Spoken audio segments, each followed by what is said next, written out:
Hello, everyone. Welcome to Random Encounter 276 or 276. My name is Jono Logan, and I have a new keyboard. Listen to this. Oh, yeah, that's the good stuff. Oh, yeah, mechanical. Oh, beautiful. So I grew up in a household that had an ergonomic keyboard. So basically, I learned how to type on an ergonomic keyboard. And I, moved on to regular keyboards, but they never felt quite right for me. So over the years, I have moved back and forth between ergonomic keyboards, like the Microsoft Sculpt keyboard or the Logitech, the recent Logitech ergonomic keyboard, and mechanical keyboards. I love the feel of a mechanical keyboard, but I love the layout of the ergonomic. So Keychron, who is a fairly popular mechanical keyboard company, a few years ago released an Alice layout mechanical keyboard, which is split. It's not quite ergonomic, but it's similar, but it wasn't wireless. So they recently released this, which I think is the Q4. Maybe it's the Q16 Pro, and it is amazing. It's Alice layout, it's wireless, and it has the number pad on the left-hand side, which at first I was like, that's dumb. And then I was like, wait a sec, that means I have all this room on the right-hand side for my mouse. This is brilliant. So I am extremely happy with this keyboard for so many reasons, primarily which is this. Oh yeah, it's the magic. Anyway, so, we're here for Random Encounter. We're going to talk about two very recent games that came out, and joining us today are Audra. Hello, hello. And Abe. Howdy there. How are you both doing? Have you acquired any items, some rare items, like if you're playing an RPG and you get a keyboard in a treasure chest and you hear the little do-do-do-do sound effect from Zelda? Has anything like that happened to you guys in the last few days? Sadly, no, just common loot. Common loot. Oh, no. No rare drops. Yeah, well, I just picked up a webcam for the first time. That's the first webcam I ever bought. So that's not bad. I figure it's probably time. It's something that should come in useful eventually, I would think. I would hope so. Anyway, so let's pick up. We have a lot to talk about today. So the first thing we're going to talk about is I guess you could describe it as a bit of an RPG sensation. So Baldur's Gate 3 has been kind of, I don't know, it's been in the background the last few months. A lot of, traditional or, CRPG fans were really excited about it because it's the latest addition to the Baldur's Gate series, a very long time coming. But it didn't seem like it had a lot of mainstream appeal. And in fact, whenever it showed up in a show, everyone kind of just seemed confused and the response would be very muted. Like no one quite knew what this was. Memories weren't that long. They didn't really remember what Baldur's Gate was. Then it came out and seems like it's taken the world by storm. It's rolled a 20, I gotta say, in terms of the reception of this game. Everyone's raving about it. It's wonderful. I'm really glad that they pushed it a little bit further ahead because it means it doesn't need to compete with Starfield. It has a little bit of breathing room. So let me give you a quick little brief history of Baldur's Gate here. So Baldur's Gate was originally developed by BioWare. I guess if you played Mass Effect, you know BioWare.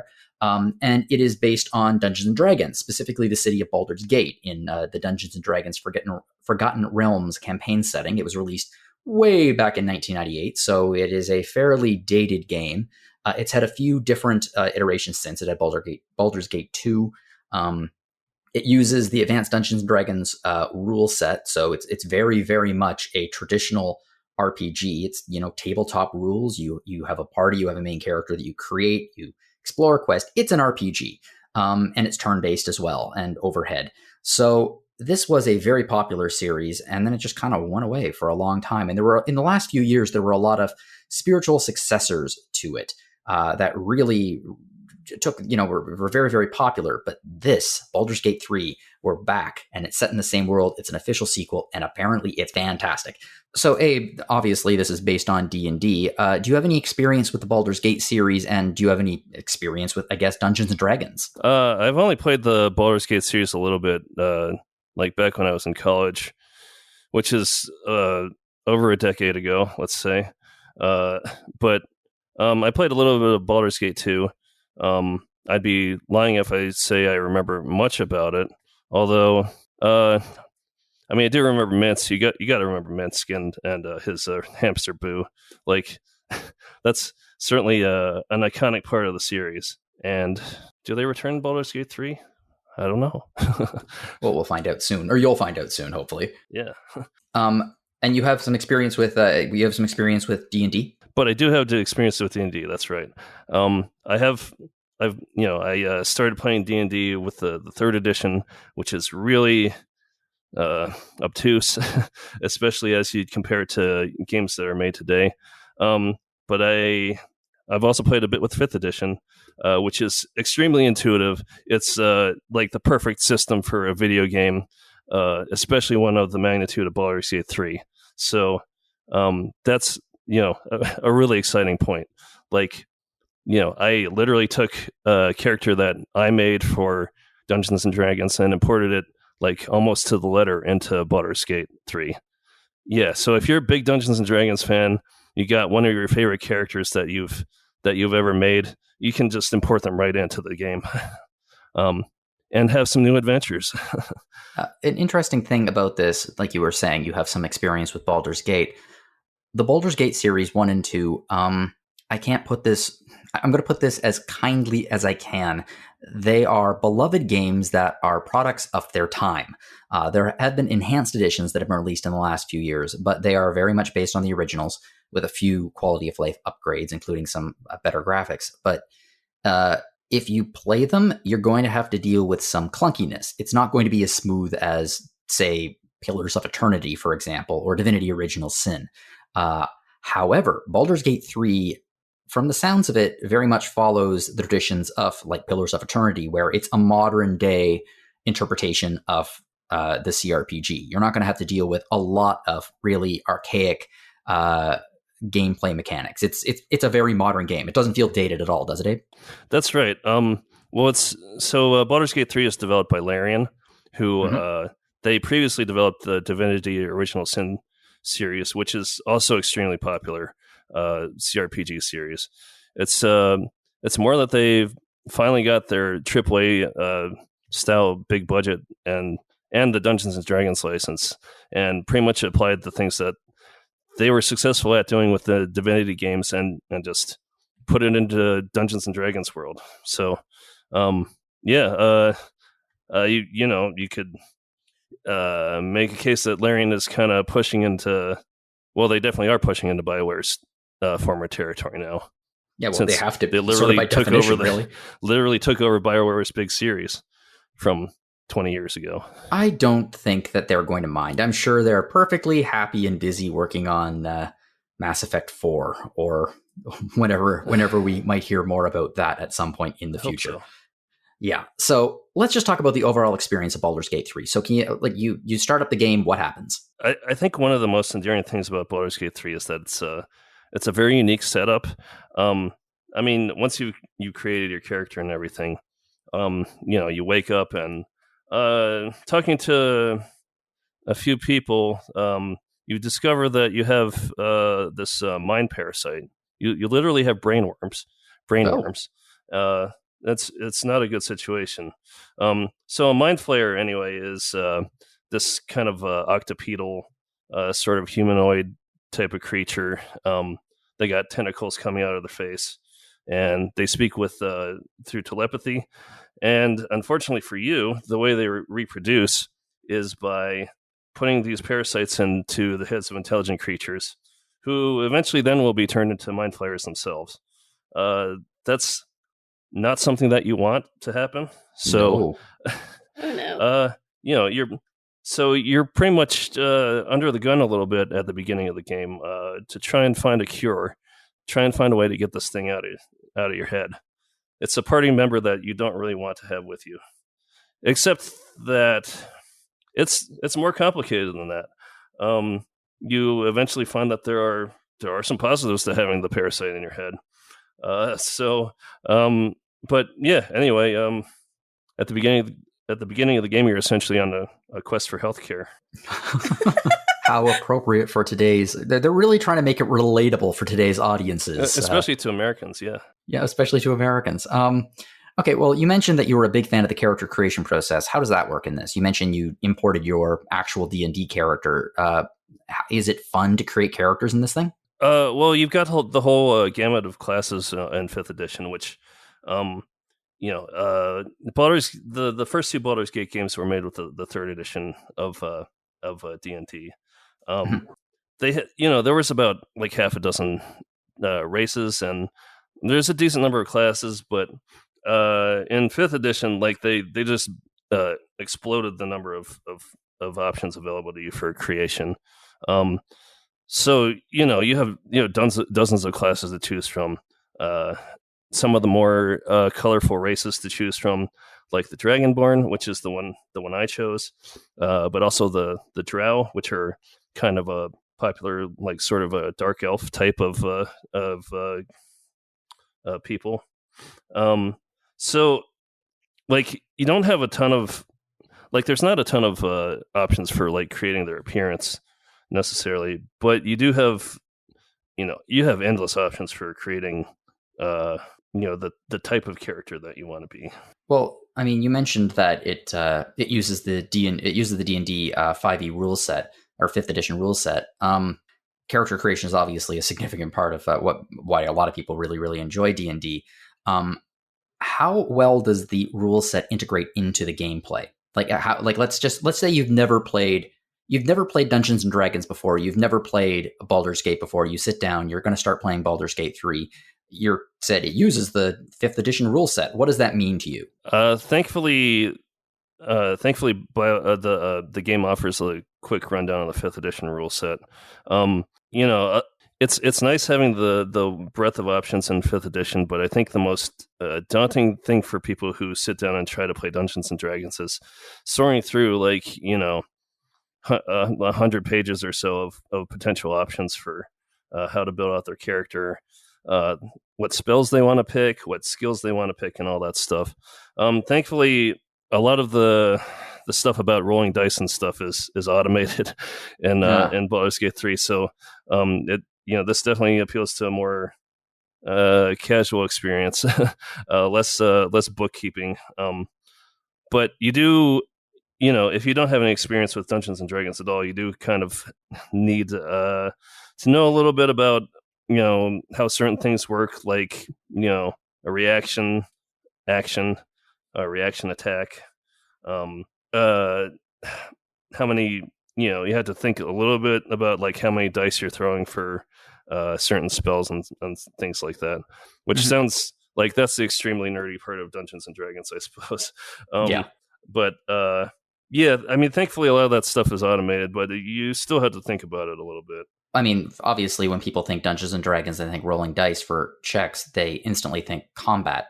So the combat in this game is turn-based. How does it work? I mean, it pretty much works exactly how Dungeons and Dragons will work, except that you're usually there's not a lot of smaller random combats. There's usually these giant areas that you're fighting in with dozens of combatants. Like a lot of the times, you have some people that you're fighting with against like a massive enemy army.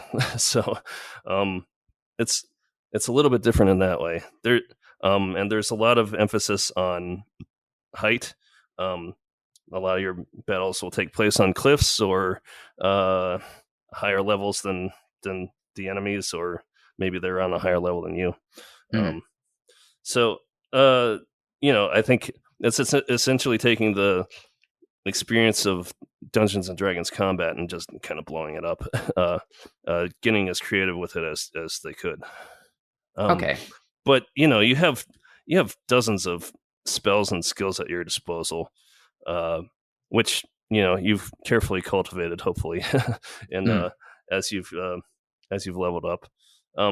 So there's a lot of tactical options open to you. It's almost just like a tactical RPG in a lot of ways. Interesting. Ooh, Okay, so it's so it's much more, let's say, deliberate than a JRPG, for example. Yeah, and it's actually a pretty big departure from the original Baldur's Gate 3, or the original Baldur's Gate games, which were done with the Infinity Engine, the real time action with pause. I know there are some people who have been critical of the change, but it's very intuitive. It's easy to use. I think it would appeal to more casual players, which probably is why it's contributing to its massive popularity on the internet. I think a lot of people were really concerned that it was going to be very, very complicated, and it sounds like it's much more user-friendly than many expected. Yeah, for sure. Alongside, you have, obviously, you're rolling in battle, but you're also rolling in the world itself for, let's say, survival checks or things like that. How does the game handle it? Yeah, there's a lot. You'll just be walking along and you'll hear the dice rolling in the background. Oh, no. And it'll say, "Oh, you failed the check," and it's like, I don't even know what I was looking for. But a lot of the fun checks come in conversation.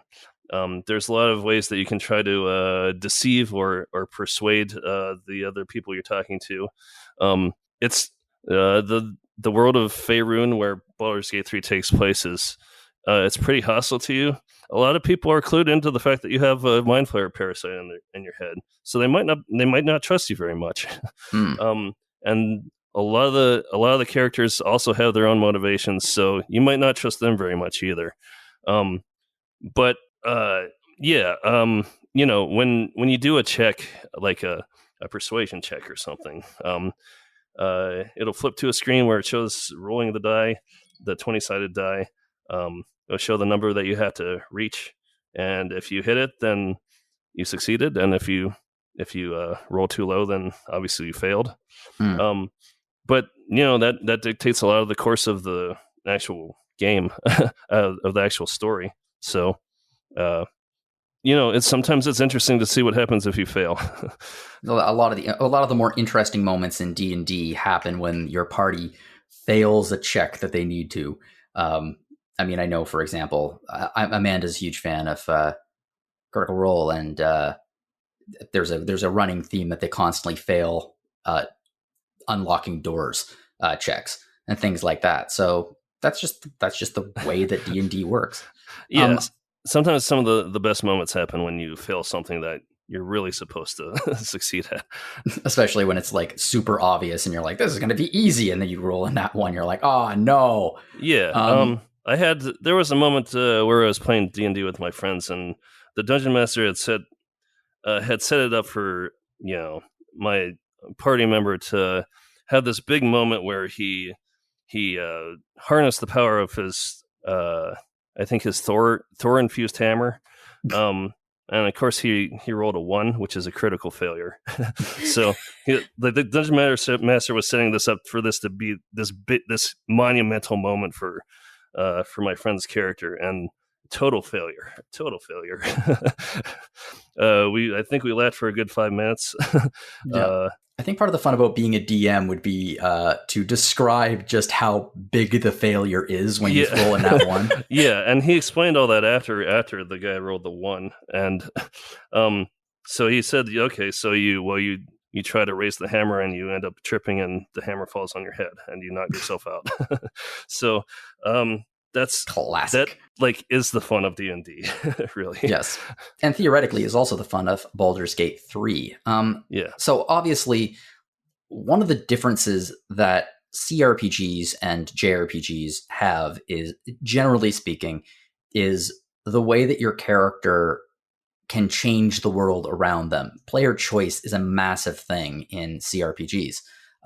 And Baldur's Gate 3 apparently just offers a ridiculous amount of player choice, not just the character creation, but your personality, the way the world reacts around you. What are some of the examples of the best player choices that you've come up to yet, and how to dialogue checks and things like that? How are they handled? I think the funny thing about Baldur's Gate 3 is that there certainly is player choice. Larian set up this world that's extremely hostile to you.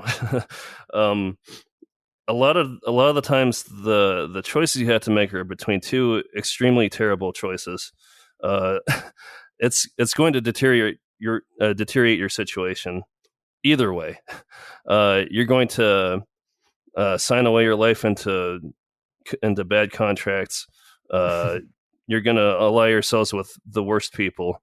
But there's no alternative. I mean, there's no better option. You're really just picking, how do you want your life to get worse?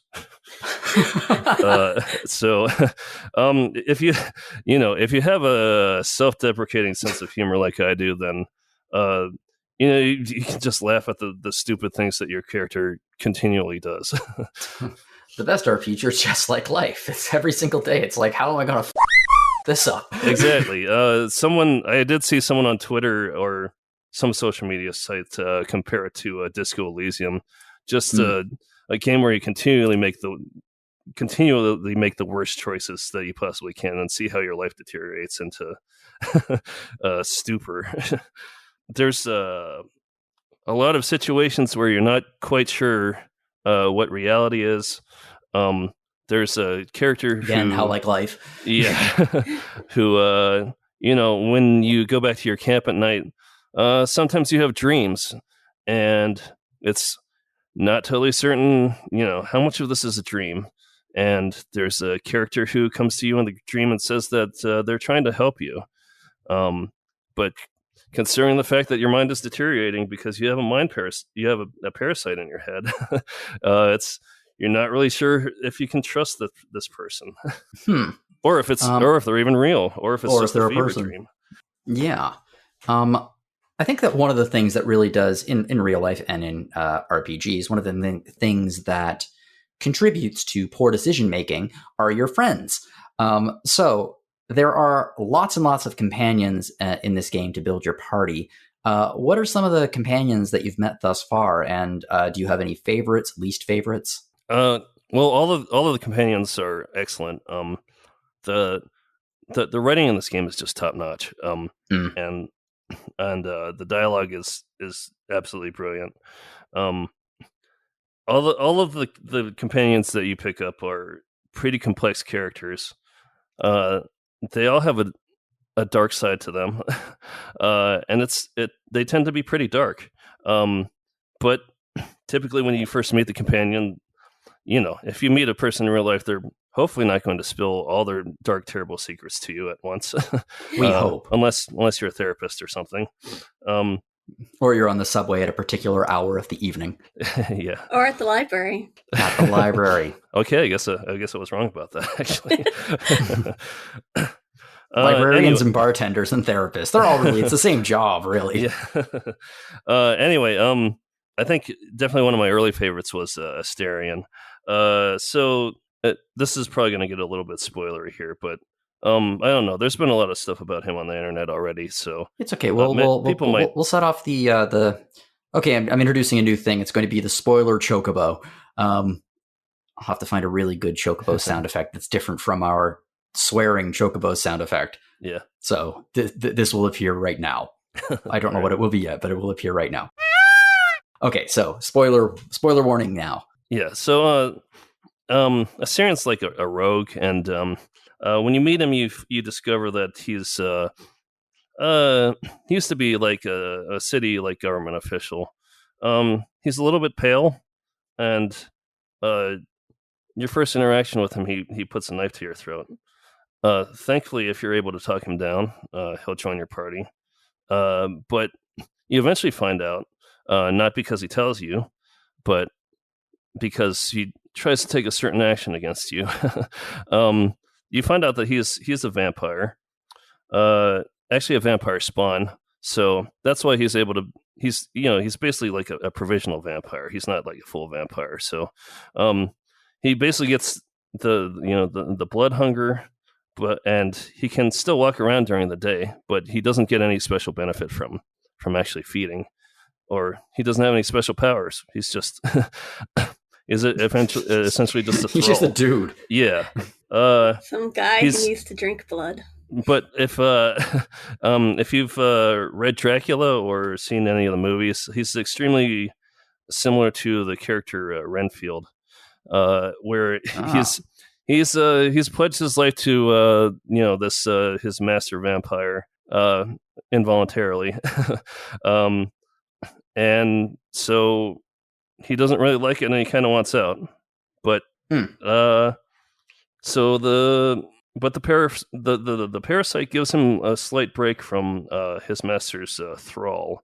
So that's like an example of like the complexity of the situations in this game. Like he actually sees the parasite as a good thing in some aspects, because he's finally free of hearing his master's voice in his head all the time. Anyway, but like, all the characters have these deep, dark secrets like this, where you're a little bit scared of them once you find that out. Once you find out what their secret is, and you're not so sure that you want to, not so sure that how far you want to take, their personal quests. But you're all joined by a common thread that you all have a parasite in your head, and so you might as well go together to try and figure things out. Neat. I think that most people let's just say BioWare RPGs, because that's where it originated, are, the deep storytelling nature of it usually comes out of the relationships with companions, because your character is usually kind of a cipher. It's your character, you design it, so deep characterization needs to come from them. So the fact that there are so many shades of gray in this game is interesting to me. Something that I'd like to ask you about is the game's graphical presentation, because, yes, it was released in 1998, but the original Baldur's Gate 2, the Infinity Engine games are not, even at the time, they were not known for their graphical prowess, shall we say. The graphics were more in service of the gameplay and the story. And they were also overhead, so, very similar in look anyway to, like, Diablo, that kind of thing, even if the mechanics are very, very different. That being said, Baldur's Gate 3 and the screenshots and the footage I've seen, really, it looks good. It looks really good, even though it is still an overhead perspective. So how is the game's presentation, including like the graphics and cutscenes and stuff like that? You can also certainly play from from an over-the-shoulder view if you want to. And since the game's coming to the PS5, I imagine that's probably how most people playing on the PS5 will actually play it.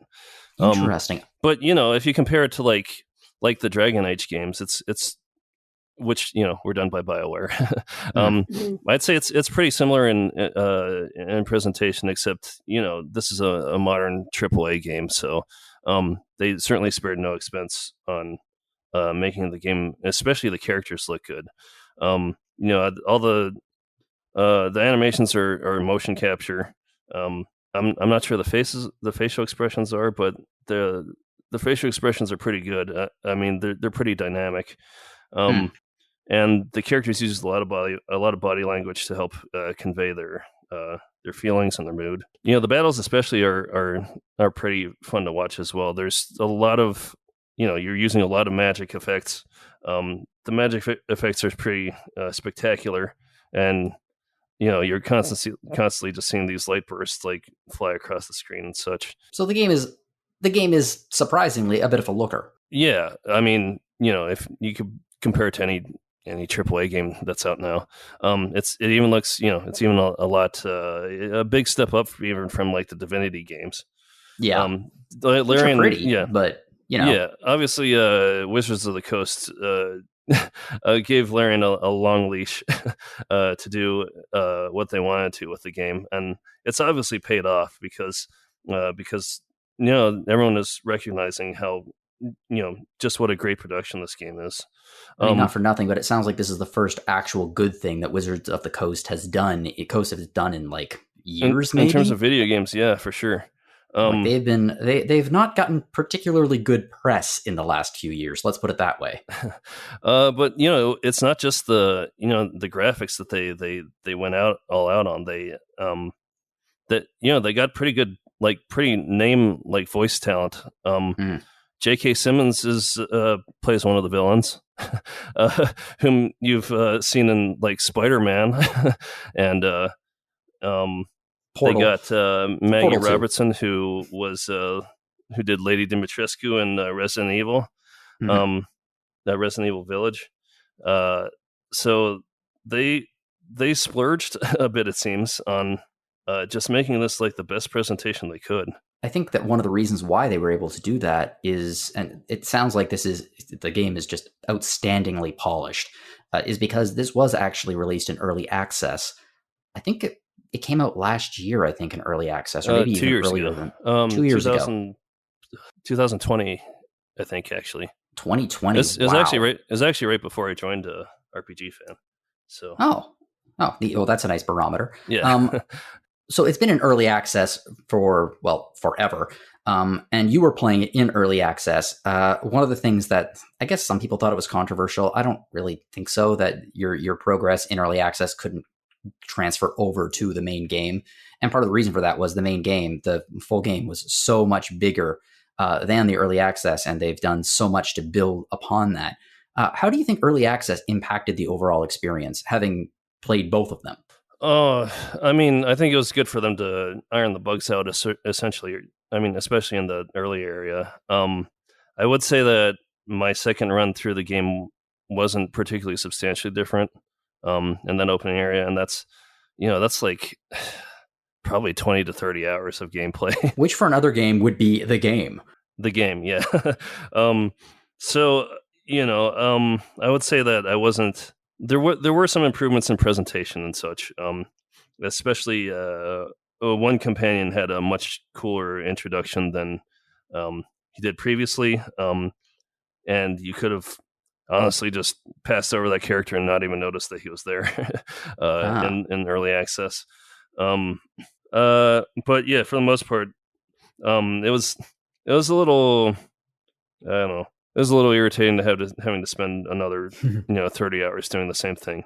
But the positive thing is, like, the character I used in the early access game, I picked a completely different class and a different race for my character, because the stuff I used in my current run was actually not available at the time. So, but I had the benefit of being able to make completely different decisions this time around and see, just how deep, like, the level of choice is, I suppose, and the vast, like, myriad of ways that different situations can play out, if depending on who you decide to ally yourself with, how you decide to go about completing your tasks and such. So, there is a benefit to it as well. But I'm sure that people who played it in early access are probably through the early part again by now. But actually, I'm curious about how you play the game, because right now there's a bit of a controversy about safe scrumming, which is, I guess you could describe it as an old way to play games, in which before every check you would save your game. You would do a quick save. So if the check did not turn out as you wished, you could roll back and do it again. Now, on the one hand, this does sort of go against the nature of Dungeons and Dragons, or you don't really get any rollbacks like that. But on the other hand, it's a video game. How are you playing it? Oh, I'm safe scumming. Yeah, for sure. Okay. It's a difficult game. Especially the battles are difficult. The game definitely doesn't hold your hand and tell you where you should be going next. It doesn't tell you, okay, you need to be this level to take on this quest or anything like that. So there's a lot of times you can walk into a situation where you're completely underpowered and you have no chance. So it's a good idea to save a lot. And, like, there are, if you roll bad on some checks and conversations, there are some pretty bad consequences that you really don't want to deal with if you roll low. It's that's a way in which the game is not like Dungeons and Dragons, where the DM can come up with a funny situation if you critically miss on an important conversation moment. So I don't have any problem with save scumming. I've done it. I've saved in the middle of conversations in the game because, like, I had to go do something. I have no problem with save scumming. I mean, you play the game however you want to, Exactly. But sometimes, in an ideal world, that's how we all play video games, in fact. But, in some instances, I did just let the dice fall where they did and just went with it just to see what happened. I think on subsequent playthroughs, if I do play through this again, which I think I do want to, I'm not sure I would do that because I'd be trying to get certain outcomes. But on the first playthrough, do whatever you want to, just play the game how you want to. Yeah, it seems to me that there's potential for making that a gameplay mode more so than a feature in future updates for the title, where you can disable that even as an option. I don't think there's currently like an Iron Man mode or anything on this yet, but I mean, there could be. I mean, you can also play on like the story mode if you want to, if you're not interested in getting hammered by the enemies. So, I mean, there's a lot of potential here for future updates, including DLC, stuff like that. What would you like to see in future? If they're going to be releasing DLC or patches or things, what would you like to see? Well, there's not. I don't think there's much they can add from like the 5th edition. Like this almost was like just a massive patch to the early access version, adding on the rest of the story. Probably. I think the biggest thing might be adding in more characters from the original Baldur's Gate and Baldur's Gate 1 and 2. The callbacks to the game from Baldur's Gate 3 are pretty good. But there were like 20 some companions or so that you could pick up in Baldur's Gate 1 and 2. That might be on the low side. There might be more than that actually. You're limited to about 10 companions in this game, so arguably a more manageable number. Yeah, if you could add in like any of those, I would expect they would want to call back to the original games a little bit more, add more characters from those games. I wouldn't be surprised if they do have DLC plans, if that's what they're planning. I mean, it would be smart. It would cater to a certain category of player, I guess you could say. Yeah. Personally, I'm midway through Divinity Original Sin right now. I've been playing with Amanda forever. We really got off track for a variety of reasons. We really need to get back on it again. And I have copies of Baldur's Gate 1, 2, and 3. I would like to play the series because it is a massive gap in my RPG history. And as I understand it, the first couple are a little bit rough to get through if you are expecting a certain level of modern bells and whistles. But we'll see. So I'm going to give those a shot at some point in the future because it's a gap. It's a gap in my knowledge, and I want to fill it in. Yeah. And there definitely are callbacks in Baldur's Gate 3 to 1 and 2 that, I think if you are coming into Baldur's Gate 3 and you haven't played either of those games, you can kind of recognize that you're supposed to know who this person is.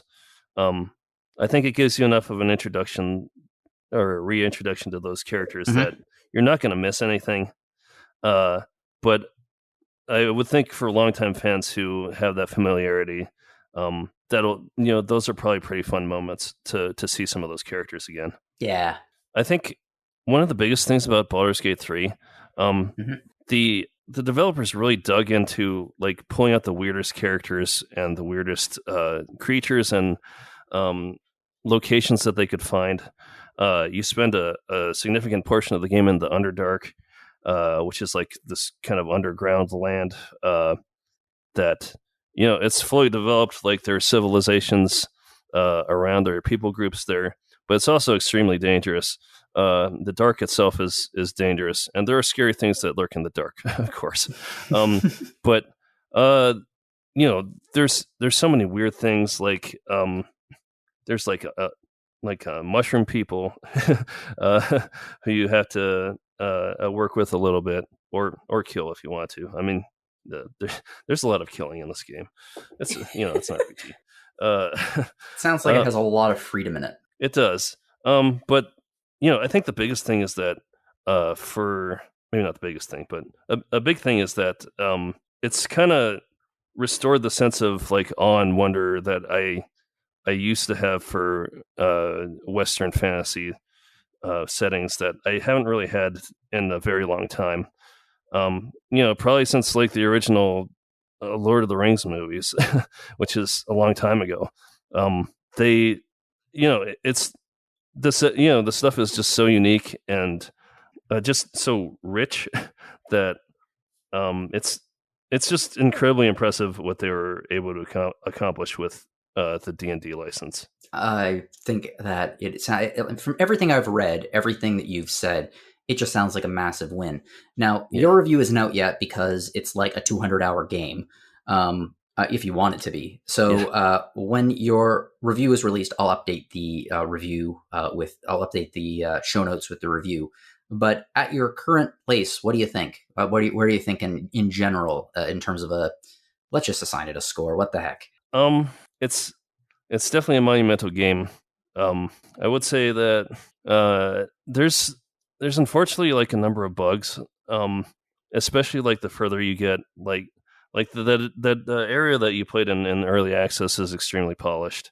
I would hope, because they've had several years. It's been out. They've had several years to work on it. The further you get into it, there are a number of bugs. And with like isometric RPGs, you'll get bugs like not being able to highlight certain items for some reason. Stutters in battles and such. There has been like a few like really, really bad ones where I was unable to complete certain quests. Some of them like very important quests. And I would say that I believe the final third of the game where I am right now, I would say it's a little bit less. Maybe the shine has worn off a little bit. It's a little less exciting. Maybe the quests are a little more generic, but it's still an incredible experience, and one that I think any RPG fan should enjoy playing through. Excellent. I guess if I had to give it a score right now, it'd probably be 92-ish. Yeah, so editor's choice. Editor's choice. I mean, easily, yeah. Oh, good. Well, thank you for plowing through this game, because there is so much of it. It's such a big game. It's from what I can tell, it's one of the purest examples of a quote unquote RPG that's been released in the last few years. And there have been some other games released in the last few weeks that have played on the concept of what a role-playing game is. And one of them I've been super excited about because, well, it's right there in the title. It's called Stray Gods, the Roleplaying Musical. Obviously, I am a big musical fan with a lot of background in music theater. And Audra, you recently reviewed this game. So as far as I can tell, it's a musical game that revolves around a modern day interpretation of Greek mythology crossed with musicals. So, I mean, it looks a little bit brighter than Hadestown, but why don't you talk to us a little bit about it and how these two topics cross over in Stray Gods? Well, it starts out, Grace is a singer. She just dropped out of college, and it sounds like that sounds like the beginning of a Billy Joel song for some reason. Well, she's in a band with her friend Freddie and two other guys, and they're wow, it does sound like a Billy Joel song. It does, kind of. I mean, it's about her finding her place and stuff. Yeah. So in a way, it fits kind of for a musical storyline pretty well. But she ends up meeting this mysterious woman named Calliope, who turns out then later on comes to her apartment and is dead or dying at the moment. And it turns out Calliope was the last living muse. Mm-hmm. So she inherits her powers because she just happens to be there when she died. And she's going to get killed by the leaders of the Greek gods, the chorus, because they think that she's the one who murdered Calliope just to steal her powers. But they give her about a week to prove that she didn't. So that's kind of the gist of the entire story, is that she has this week to prove to everybody that she's innocent so that she can keep living. I mean, that's a pretty good motivation. Mm-hmm. So that's the inciting incident of the game. So Calliope dead, you get the powers. How does that evolve? Like, obviously, there's a certain, I guess, it's a visual novel crossed with a role-playing game, crossed with a musical. How does the musical aspect play into the role-playing side of the game? Well, because she is a muse, she ends up being a singer originally. Her powers bleed through in song. Mm-hmm. So whenever Grace activates her powers or gets upset and they kind of run amok, it'll turn everything around her into a musical number. So they end up going into these like really outlandish, at first like it starts off soft and slow, and then it's like they evolve into like these huge numbers where like just this myriad of like fantastical things start happening in them. And I mean, they kind of comment on it in the game because she's like, why is everyone singing? And why is, what happened to this? Why is there a stage now? And stuff. Mm-hmm. But it's kind of like, it's an interesting take on the genre. I mean, it's basically her combat power is literally music. So in your review, you talk a lot about how this game adapts certain RPG mechanics that we are very familiar with. One, of course, being the BioWare speech wheel, where you have different personality traits. Yes. How does that work in the game? Like, how does it contribute to the storyline? Does it play into how musical numbers are handled? Yes, there is.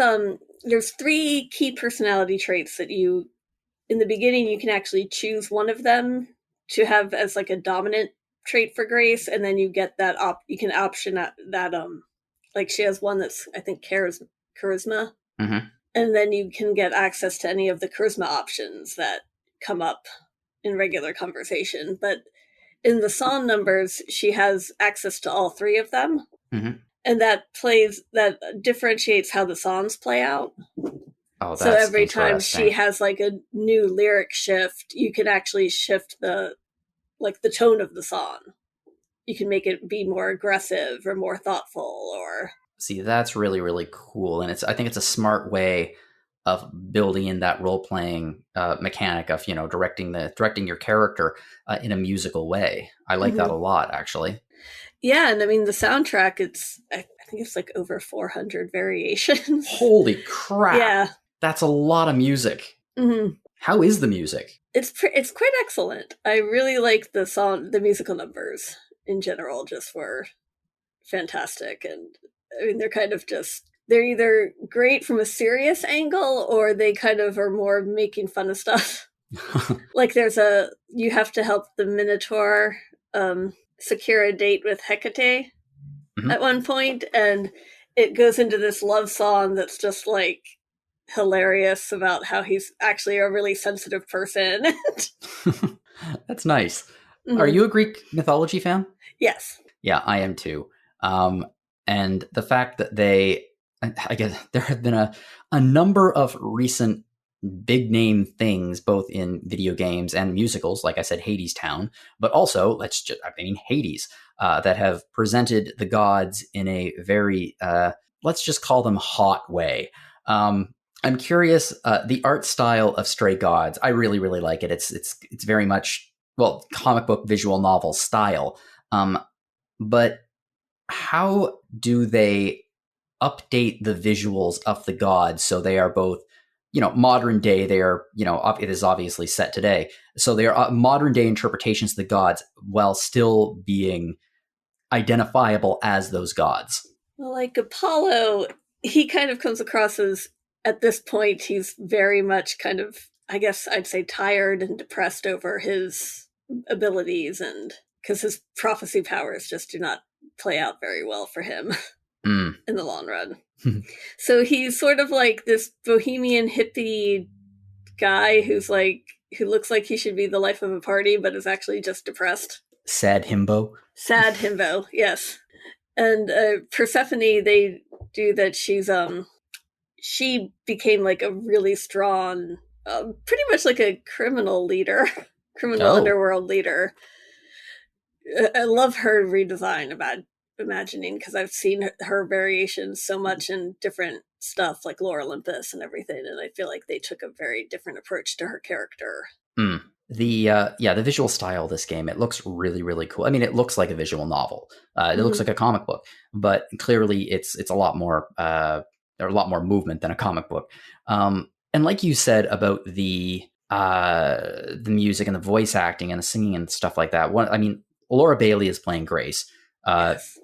Famously, she's a incredible voice actor. One of the many talented folks on Critical Role, and she has a great singing voice. You can hear it in Critical Role's, both of Critical Role's theme songs. What stands out about her performance as Grace? And are there any other performances in the game that really make you go, "Ooh, this person is doing such a good job"? Ooh, Carrie Payton as Pan. He is excellent. Mhm. Actually, I loved pretty much all of the different. I mean, Mary Elizabeth McGlynn is Persephone, and she does a fantastic job. Mhm. And Laura Bailey, she captures so well just the different variations the songs can take on. Because you can have Grace's personality be very different depending on how you choose to respond. So yeah, you can punch someone in the face at one point, or you can do something else with, and so she actually manages to really sell all of the different facets of Grace, I think. Yeah, she, from what I've heard, she has done a remarkable job in this game. I'm going to go back to Greek mythology just because I like Greek mythology an awful lot. So you talk in the review a little bit about how they put some more modern day spins on classic Greek myths. Can you tell us about some of those? Well, definitely with the myth of Persephone, they kind of just take out the, I think, overly romanticized version of it. Yeah, I mean, there's not much romance in the story from a modern day point of view. Yeah, they pretty much go into it that it was a forced abduction, and she really is angry over how the other gods viewed it and stuff. I mean, she's pretty much a ball of anger in a lot of ways. Mm-hmm. But it's understandable. Yeah. Given what she went through. Yes, being kidnapped and sent to the underworld. Mm-hmm. Medusa is also a character in this? Medusa is a character, and they do a really good job of showcasing her being monstrous, but then also saying, well, at the same time, it sort of happened because she was blamed for something that she didn't really have any fault in. Context is everything. So they kind of go into that she doesn't really want to do a lot of the stuff that she does, but that she kind of can't control herself because of what happened to her. And they even do like the Apollo has an oracle, like the Oracle of Delphi, but then she's a hacker in this one. Okay, which makes sense in a modern day context. Mm-hmm. Going back to what I said about the gods being hot, so there is some potential romance options, like in a lot of RPGs. There are some romance options. How do romance options work in this? Pretty much, if you're at all familiar with how the BioWare conversation wheel goes, there's a little romance prompt that you can pick for your different dialogue options, and that helps you initiate romances. And then you can actually play. You'll even get like a romance song with the character at some point, and depending on how that plays out, that could either deepen the relationship or cause it to kind of stall. So it's pretty interesting, but it's very similar to a BioWare game. If you I'd say probably Dragon Age 2 or Inquisition. Yeah, it sounds like they took out, I guess, well, obviously the combat. This sounds like a very, very dialogue driven RPG. Yes. That has obviously a tremendous number of visual novel elements to it. As someone who is a visual novel fan, and I believe a musical fan, does it scratch the itch for both of those things? I would say so. I actually think it's a very solid visual novel and quite an enjoyable musical. Well, that's really nice to hear, and something that is, I mean, it's on my Steam wish list. It's been on my Steam wish list for quite some time. I don't think I'll buy it now because I have, well, it's based on the earlier part of this episode. Apparently, I have the entirety of Baldur's Gate to get through. But it is something that I would like to, play. I mean, both visual novels and musicals, both of them are notoriously, they have their fans, and let's just say they have their haters as well. Some people just do not seem to connect with visual novels, and they just reject the concept of musical theater. It's a physical reaction. This would not be a game for them. Probably not, right? No, you have to like musicals and you have to like visual novels, I think. It doesn't seem like actually, it seems like a very accessible game if you like those two things. But if you're not a fan of those two things, it's not a game you really should play, probably. No, it's not going to change your mind on that. Now, who would you recommend Stray Gods to? Anyone who is a VN fan and a musical fan. And someone who actually, an RPG fan who doesn't need the combat to be part of it. Yeah. Someone who likes the exploring the Citadel part of BioWare games. Well, let's just move on now to our discussion question, because that's a pretty good place to move over, because I think that musical episodes in television are super, super popular. I wrote for my master's, my big project was analyzing every television episode I could possibly get my hands on that was musical. Some of them are very good. Like, let's just say, Once More with Feeling from Buffy. Some of them are astoundingly bad. Like, there's a Seventh Heaven episode that's a musical, and it's one of the most painful things I've ever had to watch in my life. Not that the show is particularly easy to watch anyway, but most recently, there was a full-blown musical episode of Star Trek Strange New Worlds, which was awesome. I thought they did a really, really good job of it. I guess the discussion question that I have for both of you is, what is an RPG that you think would make a fantastic musical?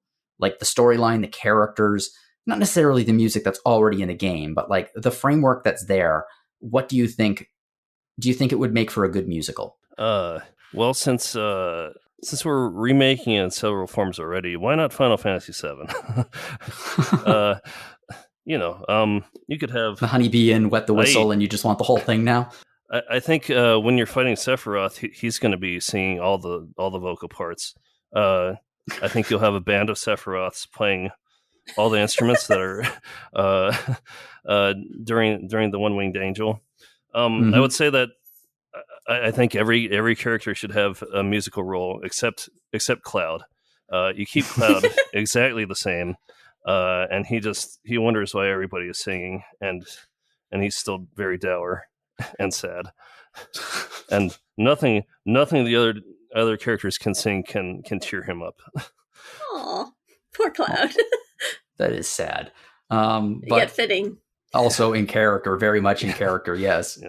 Audra, what do you think? I was thinking, Suikoden 3 had a drama troupe that you could actually join and have like characters act out plays and stuff. And so I'd almost feel like they could just do a musical within a Suikoden game where that's the same thing. And depending on which characters you pick for which roles, they could do phenomenally well or just be so entertainingly bad that the sets will fall over. And yeah, that was my answer. I mean, the obvious one for me to say would probably be Yakuza, because it's borderline a musical already with the variety of karaoke songs and things like that. But I'm going to go more traditional, and I'm also going to go for a Final Fantasy game. I think Final Fantasy V would make an excellent musical. Yes. X-Death talking about wood and Forrest Gump. You could have each party member choose their own genre of music that they would do. Yeah. Sorry, Audrey, you just made me flash back to that episode of Retro Encounter, right? The entire thing was just me roasting X-Death for being wood for like 2 hours. Yes, actually, you're right. That would be a show-stopping number indeed. But I think that Final Fantasy V is lightweight enough that with enough heavy moments in it that it would translate very well to the musical form, because you could have like the big opening numbers, you have the highs, the lows, you have a variety of characters like Ferris, obviously, there could be like almost sea shanty-esque numbers. You have the big death moments. You have the spectacle that's demanded of Broadway theater nowadays with like the dragons. I think that Final Fantasy V would be a pretty damn cool musical. Yes, I think so too. Yeah. Well, anyway, I would like to thank both of you for coming on to talk about all of these games. There have been so many big games the last few. This has been a crazy summer. We're not done yet because, I mean, Starfield is coming out in a few weeks. I have to admit, I expect Starfield the reviews to either be very, very good or to be so low they're going to clip through the world map. But we'll see what happens there. If you are enjoying these conversations and you'd like to hear more of these conversations, I highly recommend that you support us here at RPG Fan. You can buy some of our stuff. So we've got a shop out now. It's at www.rpgfan.com/shop. We sell all kinds of things, including our 25th anniversary merchandise. If you'd like to check some of that out, it's a great way to support us and support the site. If you would like to support us here at Random Encounter, the best thing you could do is take a listen to some of the older episodes. I think that we've had a run of really, really good episodes here at Random Encounter. including some really fun and stupid openings. And we just had a lot of fun the last few months talking about some of the biggest games of the year. So give those a listen. We do have 2 other podcasts here on the site. We have Retro Encounter. So Slosi has been out for a few weeks, but Zach has ably picked up the slack. And I think that Zach is on the last few episodes before Slosi comes back. And they're biggins. It's a 2-parter for Disco Elysium. So last week's Retro Encounter, or 2 weeks ago, Retro Encounter was part 1 of that, and part 2 comes out this Thursday. So if you like Disco Elysium, I would give those a listen. And these are episodes that I have not heard because I have not played Disco Elysium because it is on my backlog. And this is not a game that I want spoiled. But if you've played it, absolutely give it a listen. We also have Rhythm Encounter, which is RPG Fans' music podcast. The last episode we did last week was on dungeon music. And believe it or not, that's the first time there's actually been an episode on dungeon music on Rhythm Encounter, which is a little surprising because there's been a lot of episodes of Rhythm Encounter. And next week is going to be a super interesting one because it's going to be the very best of PlayStation 1 RPG music. So there are some seminal RPGs out for the PlayStation 1, the PSX, and they're going to be talking about some of the best music that you can find on that console. If you'd like to get in contact with us here at Random Encounter, you can fire us off a message at podcast@rpgfan.com. I would absolutely love to hear from you. If you have any feedback about episodes, you want to talk to me about your favorite musical or why musicals are terrible, please fire me off a message. If you'd like to send me an email to do the same, you can do so at jlogan@rpgfan.com. You can also find me on Mastodon at jonologan at mastodon.social. I was on Threads. Honestly, I've fallen off it, as I think many, many people have, just because it lacked so many basic features. Maybe I'll get back on it in a few weeks. Who knows? But I am not the only person on this podcast who has a media presence. Abe, where can we find you online? The best way to find me is on Instagram. It's Abe Kobylanski. Cool. And Audra, where can we find you online? Best way is through email, audrab@rpgfan.com. Smart. Not on social media at all. If you enjoyed this podcast, please feel free to share it with your friends to help us get the word out there. You can rate us on iTunes, your other podcast players of choice. Leave us a review. I'd love to read them. Again, Abe, Audra, thank you so much for giving me your Friday evening and talking to me about these games, and obviously for also playing these games, because there's a lot there. And I really look forward to reading your review, Abe. Audra, wonderful review of Stray Gods, as always. Oh, thank you. Thank you. Go have an adventure. Yes, that's what we try to do here at RPG Fan. We encourage adventure. And to all of you out there, I hope that you are going on an adventure of your own, and whatever you are playing, have fun.